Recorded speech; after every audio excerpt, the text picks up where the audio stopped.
కవితను BRS party నుంచి సాగనంపే ప్రయత్నాలు ముమ్మరమైనట్లు తెలుస్తోంది. బీఆర్ఎస్ వాట్సాప్ గ్రూప్ నుంచి కవిత పీఆర్ఓను తొలగించినట్లు తెలుస్తోంది.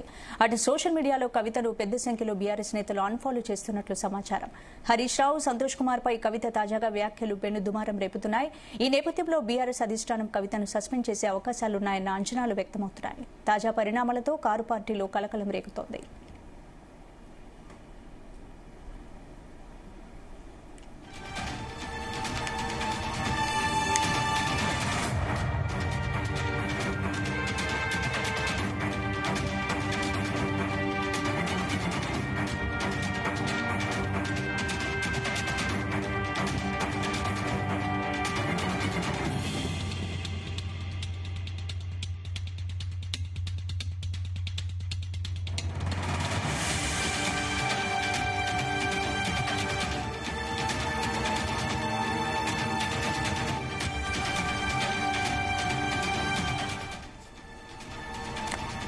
కవితను బీఆర్ఎస్ పార్టీ నుంచి సాగనంపై ప్రయత్నాలు ముమ్మరమైనట్లు తెలుస్తోంది. బీఆర్ఎస్ వాట్సాప్ గ్రూప్ నుంచి కవిత పీఆర్ఓను తొలగించినట్లు తెలుస్తోంది. అటు సోషల్ మీడియాలో కవితను పెద్ద సంఖ్యలో బీఆర్ఎస్ నేతలు అన్ఫాలో చేస్తున్నట్లు సమాచారం. హరీష్ రావు, సంతోష్ కుమార్ పై కవిత తాజాగా వ్యాఖ్యలు పెనుదుమారం రేపుతున్నాయి. ఈ నేపథ్యంలో బీఆర్ఎస్ అధిష్టానం కవితను సస్పెండ్ చేసే అవకాశాలున్నాయన్న అంచనాలు వ్యక్తమవుతున్నాయి. తాజా పరిణామాలతో కారు పార్టీలో కలకలం రేగుతోంది. ఇందుకు సంబంధించి పూర్తి అప్డేట్స్ మా బ్యూరో చీఫ్ నరేందర్ అందిస్తారు. నరేందర్, బీఆర్ఎస్ ఎమ్మెల్సీ కవిత కాసేపటి క్రితమే ప్రెస్ కాన్ఫరెన్స్ నిర్వహించి సంతోష్ రావును కావచ్చు, అదేవిధంగా మాజీ మంత్రి హరీష్ రావు మీద అటాక్ చేసినటువంటి నేపథ్యంలో ఇప్పుడు ఆమెపై చర్యలు తీసుకునే ఉద్దేశంలో పార్టీ ఒక్కొక్కటిగా స్టెప్ ముందుకెళ్తున్నట్టుగా అర్థమవుతోంది. ఇప్పటికే బీఆర్ఎస్ లీగల్ టీం కావచ్చు, బీఆర్ఎస్ లో ఉన్నటువంటి ఇప్పటికే అఫీషియల్ టీం కానీ, అదేవిధంగా బీఆర్ఎస్ పార్టీకి సంబంధించినటువంటి చాలా గ్రూప్స్ ఉన్నాయి. ఈ గ్రూప్ లో ఇప్పటికే కవిత సంబంధించినటువంటి ఫాలోవర్స్ కావచ్చు, అదేవిధంగా కవితకు సంబంధించినటువంటి దగ్గరి ఫ్రెండ్ సర్కిల్ కావచ్చు, ఆమెను ఫాలో అవుతున్నటువంటి జాగృతికి సంబంధించినటువంటి లీడర్లు కావచ్చు, వీళ్ళందరూ కూడా ఉమ్మడిగా ఇంతకాలం బీఆర్ఎస్ పార్టీకి లో ఉన్నటువంటి గ్రూప్ లో, వాట్సాప్ గ్రూప్ లో, ఫేస్బుక్ లో కూడా ఫాలో అవుతున్నటువంటి పరిస్థితి ఉంది. కానీ ఇప్పుడు ఏకంగా హరీష్ రావుని టార్గెట్ చేయడం, అదేవిధంగా సంతోష్ రావు మీద టార్గెట్ చేసినటువంటి నేపథ్యంలో ఇక ఆమెను అన్ఫాలో చేస్తున్నట్టుగా కూడా మనకు చాలా క్లియర్ కట్ గా అర్థమవుతుంది.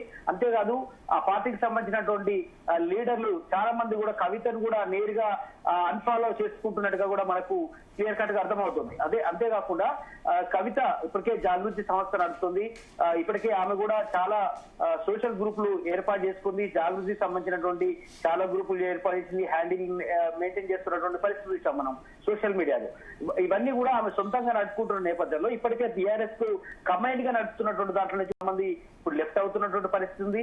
కొంతమంది బలవంతంగా బీఆర్ఎస్ గ్రూప్ వాళ్ళు కూడా ఆమెకు సంబంధించినటువంటి జాగృతి లీడర్లను డిలీట్ చేస్తున్నటువంటి పరిస్థితి కూడా మనం చూస్తాం. ఏకంగా పీఆర్ఓతో పాటు చాలా మందిని కూడా బీఆర్ఎస్ పార్టీకి ఉన్నటువంటి అనుబంధంగా ఉన్నటువంటి గ్రూప్ లో నుంచి వాళ్ళను రిమూవ్ చేస్తున్నటువంటి పరిస్థితి కూడా ఉంది. కనుక ఈ తాజా పరిణామాలతో కారు పార్టీలో ఖచ్చితంగా ఇది కొంచెం మింగుడు పడిన అంశంగానే ఉంది. ఎందుకంటే ఇప్పుడు ఇంతకాలం కూడా చిట్చాట్ రూపంలో ఆమె కవిత ఆరోపణలు చేసినటువంటి పరిస్థితి చూసాం. ఏకంగా సొంత అన్న మీద బీఆర్ఎస్ వర్కింగ్ ప్రెసిడెంట్ కేటీఆర్ మీద వ్యాఖ్యలు చేసింది. అంతేకాకుండా సంతోష్ రావు మీద చాలా సార్లు చిట్చాట్ లో మాట్లాడింది. ఏకంగా హరీష్ రావు మీద కూడా చాలా సందర్భాల్లో చిట్చాట్ మాట్లాడింది. కానీ ఇప్పుడు అఫీషియల్ బైట్ గా హరీష్ రావు మీద స్ట్రేట్ గా మాట్లాడింది. అంతేకాకుండా తీవ్ర ఆరోపణ చేసింది. మా తండ్రికి ఈ పరిస్థితి రావడానికి కారణం హరీష్ రావే అంది. అంతేకాకుండా పార్టీ ఈ స్థాయిలో ఇబ్బంది పడడానికి కారణం హరీష్ రావు అంది. అంతేకాకుండా రేవంత్ రెడ్డికి వెనుక హరీష్ రావు కూడా ఉన్నదండి. పార్టీ నాశమైనా పోయి నాకు సంబంధం లేదు, పార్టీ ఇంతవరకు వస్తే నాకేం సంబంధం అనేటువంటి వ్యాఖ్యలు కూడా చేసింది. కనుక ఒక పక్క పార్టీని డ్యామేజ్ చేస్తోంది, అదే సమయంలో పార్టీలో ఉన్నటువంటి కీలక నేతల మీద అటాక్ చేస్తుంది. ఇలాంటి పరిస్థితుల్లో ఇక ఆమెను పార్టీలో ఉపేక్షించడం సరి అయింది కాదు అనేటువంటి నిర్ణయానికి ఇప్పటికే వచ్చినట్టుగా తెలుస్తుంది. కేసీఆర్ తో కొంతమంది ఇప్పటికే సమావేశమైనట్టుగా మనకి ఇన్ఫర్మేషన్ అందుతుంది. ఇప్పటికే కేటీఆర్ తో పాటు అదేవిధంగా ఒకరిద్దరు పార్టీలో ఉన్నటువంటి సీనియర్ లీడర్ తో ఇప్పటికే ఫామ్ హౌస్ లో భేటీ అయినట్టుగా కూడా సమాచారం అవుతుంది. ఇప్పుడు కవిత విషయంలో మనం కనుక ఇంకా లేట్ చేస్తే ఖచ్చితంగా ఆ పార్టీకి మరింత డ్యామేజ్ అయ్యే అవకాశం ఉంది. మొన్నటిదాకా మనం పార్లమెంట్ ఎన్నికల్లో చాలా తీవ్ర ఇబ్బందులు పడ్డాం. ఇప్పుడు ప్రతిపక్ష హోదాలో ఉన్నాం.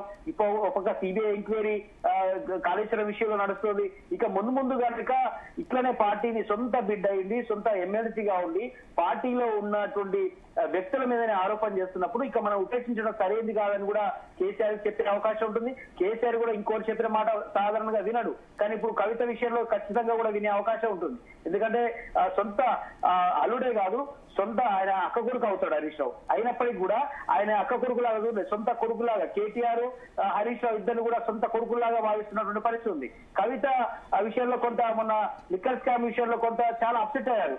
సొంత బిడ్డ ఉండి ఇతర ఇష్యూస్ లో ఆరోపణలు వస్తే పెద్ద పట్టించుకునేవాడు. కానీ ఏకంగా లిక్కర్ స్కామ్ లో కవిత ఇష్యూ ఎప్పుడైతే తెర మీదకి వచ్చిందో, ఎంక్వైరీకి వెళ్ళిందో, తిహార్ జైలుకి వెళ్ళిందో, ఈ మొత్తం కూడా ఆయన కొంత ఇబ్బంది పడినటువంటి పరిస్థితి కూడా చూసాం. అందుకనే ఎప్పుడు కూడా కవితను ఓదార్చడానికి రాలేదు, సో ఆమెను జైలుకు తరలించే విషయంలో వెళ్ళలేదు. కనీసం మొన్న జైలు నుంచి వచ్చిన తర్వాత కూడా కలిసిన సందర్భం కూడా చాలా పెద్దగా కనిపించలేదు. కనుక చాలా సీరియస్ గా కవిత విషయంలో ఉన్నారు. అందుకనే ఆమె మీద దూరం పెట్టారు అన్నటువంటి చర్చ కూడా జరుగుతుంది. అందుకని ఇంతకాలం అపాయింట్మెంట్ కూడా ఇవ్వలేదు అనేటువంటి వాస్తవానికి సంతోషరావు మధ్యలో ఉండి అపాయింట్మెంట్ ఇప్పించట్లేడు, ఇంకో వాళ్ళు అడ్డుపడుతున్నారని బయటికి చెప్తున్నప్పుడు కూడా అసలు కేసీఆర్ కే ఇష్టం లేదు కవితను కలవడానికి అనేది ఇంటర్నల్ టాక్. కనుక ఇప్పుడు ఆ విషయం మరోసారి బయటపడింది. అందుకనే ఇక కేసీఆర్ తప్ప అందరినీ కూడా ఆమె ఏకీపారేస్తున్నటువంటి నేపథ్యంలో ఇక పార్టీలో ఆమెను ఇక ఉంచుకోవడం సరైనది కాదు అనేటువంటి, ఎందుకంటే ఆమె తన దారి చూసుకునే ఈ రకమైనటువంటి ఆరోపణలు చేస్తుంది అనేటువంటి సమాచారం కూడా కేసీఆర్ కు వచ్చింది. అందుకనే కేసీఆర్ ఇక ఉపేక్షించే ఆలోచన లేడని అర్థమవుతుంది. ఇప్పటికే మొన్నటి వరకు కూడా ఎల్పీకి సంబంధించినటువంటి విపక్ష లీడర్ మసూద్ అజార్ కూడా కొంతవరకు మాట్లాడే ప్రయత్నం చేశారు. అదేవిధంగా కొంతమంది లీడర్లు కూడా ఆ విషయాల్లో చూసి చూడనట్టుగా మాట్లాడే ప్రయత్నం చేశారు. కానీ ఇప్పుడు ఏకంగా పార్టీలో చాలా మూల స్తంభంగా ఉన్నటువంటి హరీష్ రావు లాంటి వ్యక్తి మీద కూడా ఇక మాట్లాడితే ఇంకా ఉపేక్షిస్తే పార్టీ మరింత, ముఖ్యంగా ఆయన పార్టీ నుంచి కూడా వెళ్ళిపోయే అవకాశం కూడా లేకపోలేదు. వాస్తవానికి ఆమె మీద చర్యలు లేకపోతే ఇప్పుడు రేపు హరీష్ రావు యూకేలో ఉన్నారు. యూకే నుంచి వచ్చిన తర్వాత సొంత మామతో కూర్చున్న తర్వాత పార్టీ అధినేతతో కూర్చొని ఇప్పుడు బిడ్డ కావాలా నేను కావాలా అనేటువంటి పరిస్థితి కూడా వచ్చే అవకాశం ఉంది. ఒకవేళ ఆమెను సస్పెండ్ చేస్తే ఓకే, లేదంటే మాత్రం నేను పార్టీలో ఉండను అనే ఇండికేషన్ కూడా ఇచ్చే అవకాశం ఉంది. అంత మాట అంటాడా లేదా తర్వాత సంగతి, కానీ ఖచ్చితంగా అలాంటి నిర్ణయం వైపు ప్రయాణం చేసే అవకాశం ఉంటుంది. ఎందుకంటే ఎందుకంటే పెద్ద ఎత్తున అవినీతి జరిగింది. హరీష్ రావును ఎందుకు విచారణ జరపలేదు, సంతోష్ రావును ఎందుకు విచారణ జరపలేదు, చిన్నపాటి ఉద్యోగులను 100 కోట్ల రూపాయలు దొరుకుతుంటే హరీష్ లాంటి వ్యక్తి ఇరిగేషన్ శాఖ మంత్రిగా ఉంటే ఎందుకు 1000 కోట్ల రూపాయలు వెళ్లే అవకాశం ఉంది లాంటి చర్చ కూడా ఆమె తీసుకొచ్చింది. బట్ ఏదైనప్పుడు కూడా ఇప్పుడు ఆమె ఈ వ్యాఖ్యల వెనుక ఖచ్చితంగా పార్టీ చాలా సీరియస్ గా పరిణమిస్తుంది. ఆమెను కొంచెం బయటికి పంపించే ప్రయత్నంలో భాగంగానే ఇప్పుడు గ్రూప్ నుంచి, వాట్సాప్ గ్రూప్ నుంచి ఒక్కొక్కరుగా వాళ్ళ అనుచరులను డిలీట్ చేస్తున్నారు, పిఆర్ఓను డిలీట్ చేస్తున్నారు, అన్ఫాలో చేస్తున్నటువంటి పరిస్థితి, సోషల్ హ్యాండిల్ లో ఆమెను బైకాట్ చేస్తున్నటువంటి పరిస్థితి. బట్ అంతిమంగా మాత్రం ఆమెను ఏకాటి చేసేటువంటి ఆలోచన బీఆర్ఎస్ పార్టీ చూస్తున్నట్టుగా తెలుస్తుంది. బట్ ఇదంతా కూడా కేసీఆర్ కు తెలిసే, కేసీఆర్ కి ఇంటిమేషన్ ఇచ్చే ఇవన్నీ చేస్తున్నట్టుగా మనకు అర్థమవుతోంది. Right, thanks for the updates.